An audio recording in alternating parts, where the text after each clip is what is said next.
இருப்பென வாழ்ந்த வாழ்க்கையை மாற்றி சிறப்பாய் வாழ வைத்தவரே. புலிகரை நோக்கி புறப்படுவோம், நம் கருப்பனின் அருளை தினம் பெறுவோம். புலிகரை நோக்கி புறப்படுவோம், நம் கருப்பனின் அருளை தினம் பெறுவோம்.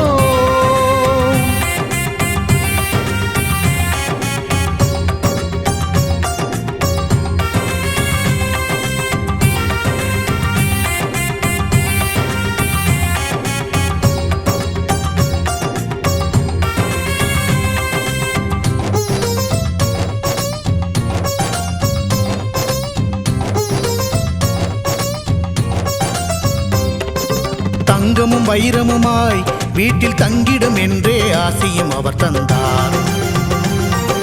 உன்னுடன் நான் இருப்பேன் என காட்சியை தந்து வரமும் எனக்களித்தார். புதுவித வாழ்க்கையை அள்ளித் தந்து புறப்படு என்னுடன் என்று சொன்னார்.